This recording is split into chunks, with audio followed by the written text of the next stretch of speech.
On one foot, he's wearing a pointed, high-heeled shoe, and on the other, a rounded, flat one. On one hand, he wears a white glove, kind of like Mickey Mouse. The other hand is 4 times as big, completely orange from the shoulder, and resembles a wing. His head is in the shape of a yellow crescent moon. His chin and the top of his head are black. And he's got a large turquoise-colored nose. His name is Twipsy, and he's the mascot for the Hanover Expo back in 2000. His eclectic combination of features is certainly unique, but mascots as a whole have been a part of World Expos since 1984, and they've taken on lots of different shapes and forms. Take Kikoro and Morizo, for example, the mascot duo for the Aichi 2005 Expo in Japan, 2 furry green creatures. Or Foodie, the smiling face made out of fruits and vegetables for the Milan 2015 Expo mascot. In this episode, we're introducing you to the wonderful family of mascots for Expo 2020 Dubai, which includes 2 siblings, 3 robots, and a tree. We didn't want it to be just a mascot to meet and greet or to wave hello for people to come in and out. We studied what mascots represent in the World Expos and Olympics and FIFAs. But as always, in Dubai, we want to set a different thing. They're beyond just a character. They have souls. They have personalities. People need to have affinity with them. And in order to do that, you need to show the world their story. They're the Expo family. This is Amna Abul Hol, the Executive Creative Director at Expo 2020 Dubai. If she sounds very enthusiastic about mascots, it's because she's the one who brought them to life, in some ways, literally. By now, the characters that make up this Expo family, as Amna describes them, have become pretty synonymous with Expo 2020 Dubai. Who are we doing this characters for and the mascot? Is it for marketing and media and promotion, or are we doing it for children? I'm Noon Saleh, and this is Inside Expo, an official podcast of Expo 2020 Dubai, where history is being made.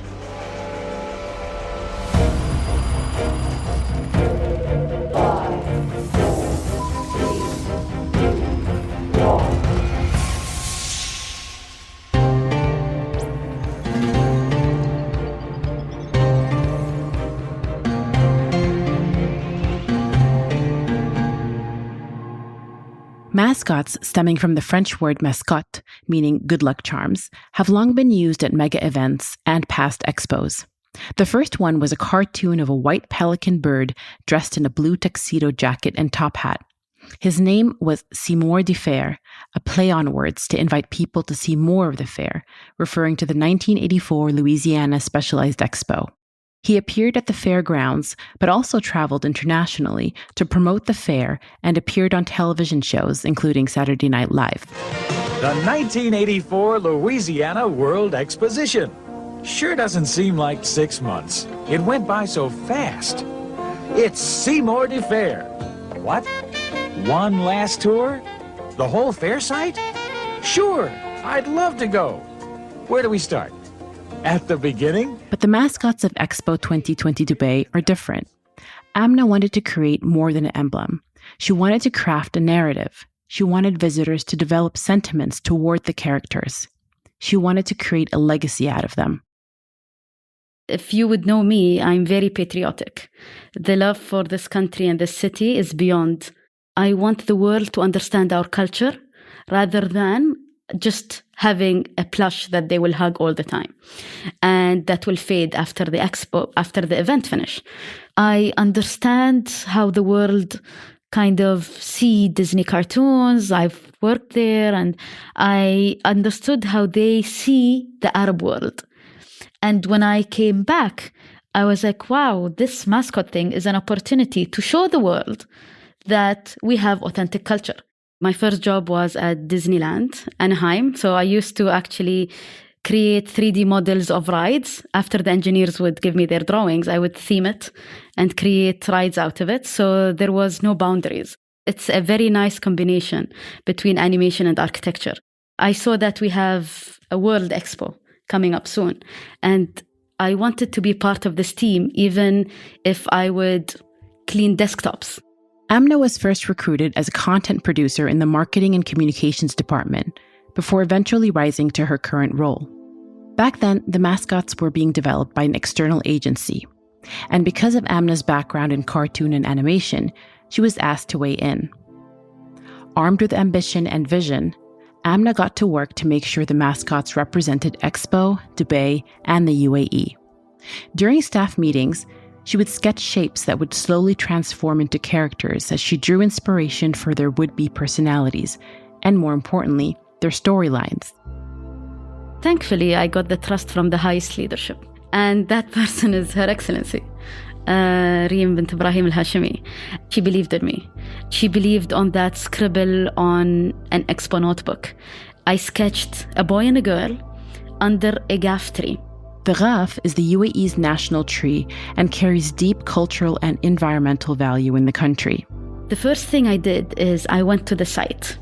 And the site was just being built. But there was a tree in a corner over a hill. When this plot was decided to be Expo, His Highness Sheikh Mohammed bin Rashid Al Maktoum came to the site and said, let's move the site a little bit so we don't affect the camels that are under that tree, because that tree was their home. And that's where the site got shifted a little bit. But that tree remained the tree. I was like, wow, that means she witnessed everything, this tree. Why can't the tree be our mascot? I called her Salama based on the mother of Sheikh Zayed. I created a little short animation of her story, that she witnessed the different generations and how this tree has a soul. أنا الغافة وسط هالأرض وجذوري لو بتسألها. أنا التاريخ، أنا الأمجاد، أنا الماضي، أنا الهيبة. And then Latifa and Rashid are her grandchildren. They always used to play under her because it's like their backyard. So begins the journey of the two wide-eyed siblings, the empathic Rashid and the curious Latifa, exploring the world at the dawn of Expo 2020.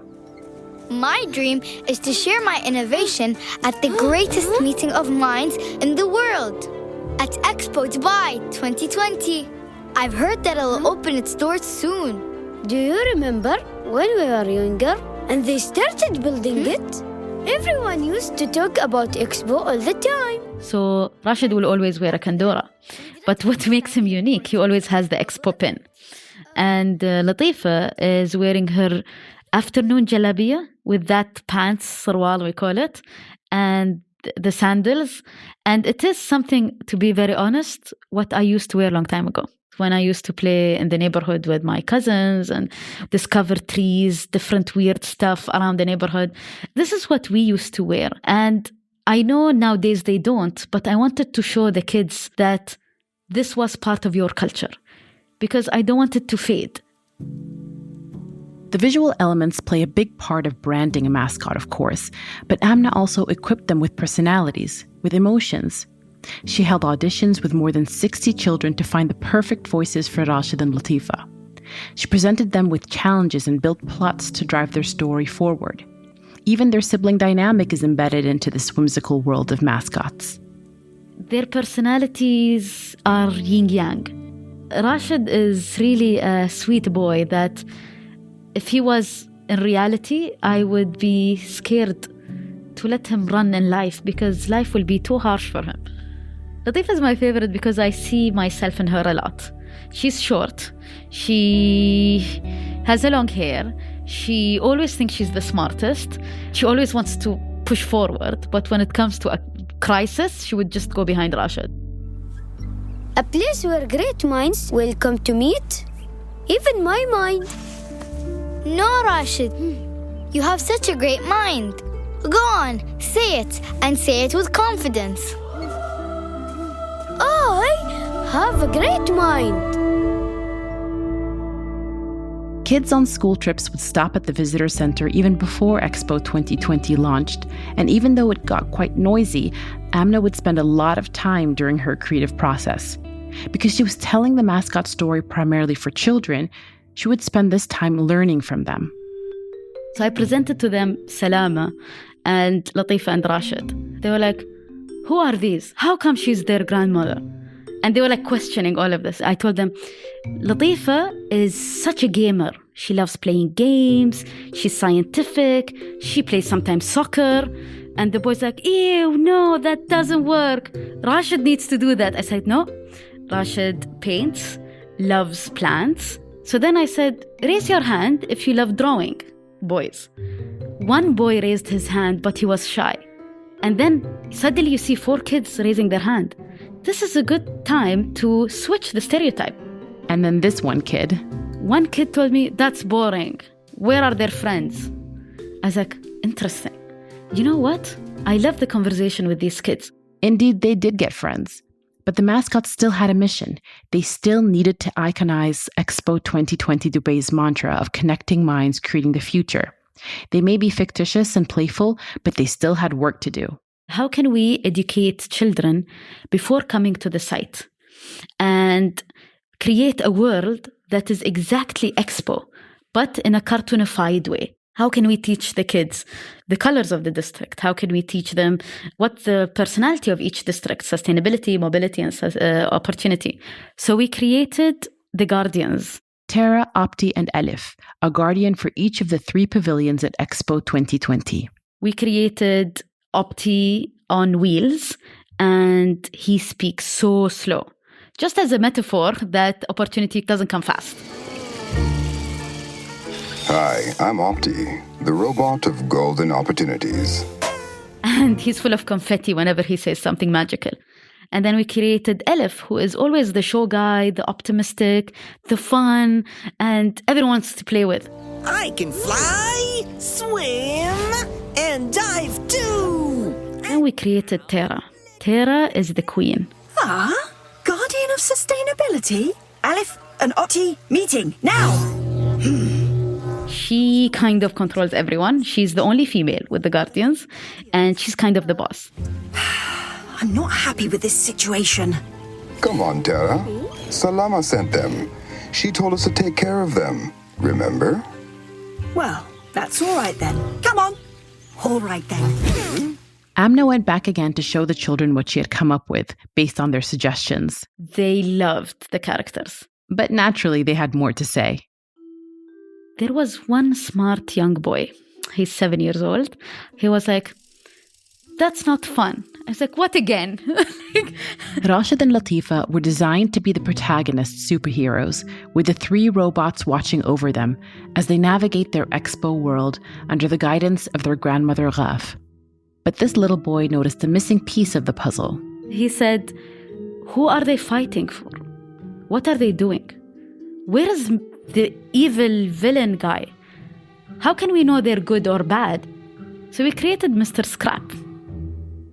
The story goes that Mr. Scrap, the evil genius once revered for his environmentally destructive inventions, is on a mission to destroy the world and the Expo district as it moves towards sustainable living. We see this play out in a 5-episode animation of this epic of sorts. First episode is when they meet for the first time in Al Wasl Plaza. Second episode is about mobility. Third episode is about opportunity. Fourth episode is about sustainability. The 5th episode is all about beating Mr. Scrap. And that happened the night before the opening ceremony.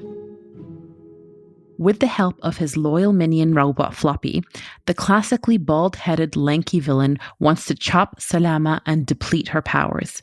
And the hero crew must stop him. Tara, with her power of invisibility, Opti, who can time travel, and Elif, with his transportation shape-shifting abilities, help the kids in their quest to save the world. So this is where we created a plot before Expo opens. The mascot story is designed to be timeless, so that children even 10 years from now will still find it relevant. Visitors at Expo 2020 Dubai are already growing obsessed with Rashid, Latifa, and the gang. When you go to around the site, every child, every few seconds, you would look around, a child is holding one of the mascots. This wouldn't happen without the vision of the children. Seeing every child hugging a character while his other hand is holding his mom or dad, for me, is the best picture painted I've ever seen in my life. Meanwhile, while Opti cruises around the expo site, Tara and Elif drones fly around, turning the kids' imagination into something of a reality. There are also live mascot shows that have apparently been all the hype. We created 2 stage shows, one which is Latifa and Rashid's Adventure Around the World, and the other one is Mr. Scrap Returns. And it's an immersive show that apparently every night it's played, it's a full house. Mr. Scrap Returns is a show that is kind of a continuation of the 5 episodes. He wants to hijack Al Wasl Dome, takes over the system, and remove the Guardians from taking care of their district. So you can hear kids, Rashid, you can do it. Latifa, he's behind you. Oh no! Guardians, help!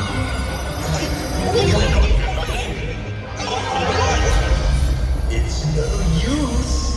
I've locked it all down tight. Nothing's getting in and nothing gets out. What's interesting with animation is it becomes an archiving piece later on. All these stories in between the episodes will become for the future archiving of what Expo was and how it kind of impacted everyone around the world. It will not be only an archive for the world, even for the Expo staff. It will be a memory for the staff that worked hard all these years. Amna would sometimes actually jot down some of the dialogue from her staff meetings and use it as inspiration, if not verbatim, within the mascot story. And fun fact, the voice of Mr. Scrap just happens to be, well, someone you might have heard on this very podcast. Mr. Scrap is actually the voice of the chief of real estate and delivery, Ahmed Al-Khatib. He's, we would say, the king of the site. He built it all and he's so serious and he is the sweetest human being you'll ever meet, but has the best voice for a villain. For Amna, these quiet behind-the-scenes moments are where much of the magic happened. The voices, like the personalities and their visual expressions, were just as important for immortalizing the mascots. With the Guardians, we wanted grown-ups because the voice of a child, let it be on a child's body. The way we chose the voice of the mother, Salama, we wanted warmth whenever you hear her voice. So this is where the balance happened. When you hear them all together, you know automatically how they look. Everything happened not randomly, but very organically. When you draw the characters as a silhouette and just black shapes, you actually figure out how they can be a family. The mascots, they should never continue to be a marketing tool or a meet and greet or just a beautiful image stuck into a box or a poster. They need to be friends with the children. I saw a child crying to grab a toy, Opti. I just went and got him the toy and came back and gave it to him. If you only saw his eyes, maybe I'm exaggerating, but I saw his eyes grew 10 times bigger. And if I impacted one child, that love for the character, how about seeing the entire site with these characters?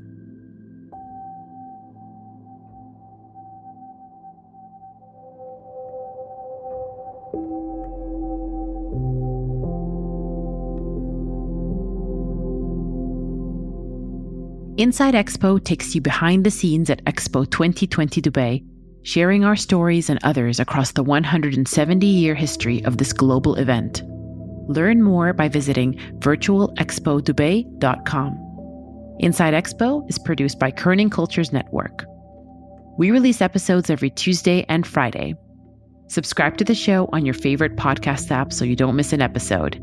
And if you enjoyed listening to this episode, share it with your friends and leave us a review.